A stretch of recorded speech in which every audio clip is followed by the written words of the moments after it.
সাম্প্রতিক সময়ে পশ্চিমবঙ্গে যে সহিংসতা ছড়িয়ে পড়েছে তার উদ্বেগ জানিয়ে অন্তর্বর্তী সরকারের প্রধান উপদেষ্টার প্রেস সচিব শফিকুল আলম বলেছিলেন, পশ্চিমবঙ্গের সংখ্যালঘু মুসলিমদের সুরক্ষা নিশ্চিতে প্রয়োজনীয় সব পদক্ষেপ নেওয়ার জন্য আমরা পশ্চিমবঙ্গ রাজ্য সরকার ও ভারতের কেন্দ্রীয় সরকারের প্রতি আহ্বান জানাচ্ছি। এবার শফিকুল আলমের এই মন্তব্যের পাল্টা প্রতিক্রিয়া জানিয়েছেন ভারতের পররাষ্ট্র মন্ত্রণালয়ের মুখপাত্র রণধীর জয়সাওয়াল। তিনি বলেন, পশ্চিমবঙ্গ রাজ্যে যে সহিংসতা ঘটল তা নিয়ে বাংলাদেশের মন্তব্যকে অযৌক্তিক বলে মনে করে ভারত।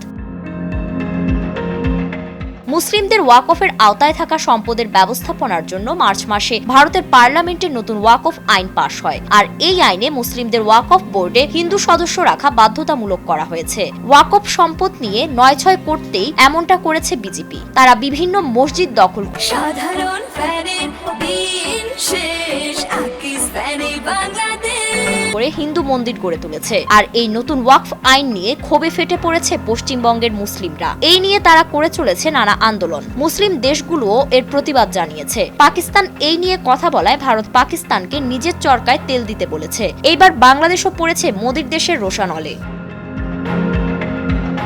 গত ৮ এপ্রিল পশ্চিমবঙ্গ রাজ্য সরকার ও ভারতের কেন্দ্রীয় সরকার নিয়ে করা শফিকুল আলমের মন্তব্যের প্রতিক্রিয়া জানিয়ে রণধীর জয়সাওয়াল বলেন, পশ্চিমবঙ্গের সংখ্যালঘু সম্পর্কে বাংলাদেশ যা বলেছে তা আমরা প্রত্যাখ্যান করছি। বাংলাদেশে ধর্মীয় সংখ্যালঘুদের উপর চলমান নির্যাতনের বিষয়ে ভারতের উদ্বেগের সাথে তুলনা করার জন্য এটি তাদের একটি ছদ্মবেশী এবং ছলনাপূর্ণ প্রচেষ্টা। জয়সাওয়াল আরও বলেন, এ ধরনের অযৌক্তিক মন্তব্য করার পরিবর্তে বাংলাদেশ তার নিজস্ব সংখ্যালঘুদের অধিকার রক্ষার দিকে মনোনিবেশ করলে সেটা ভালো হবে।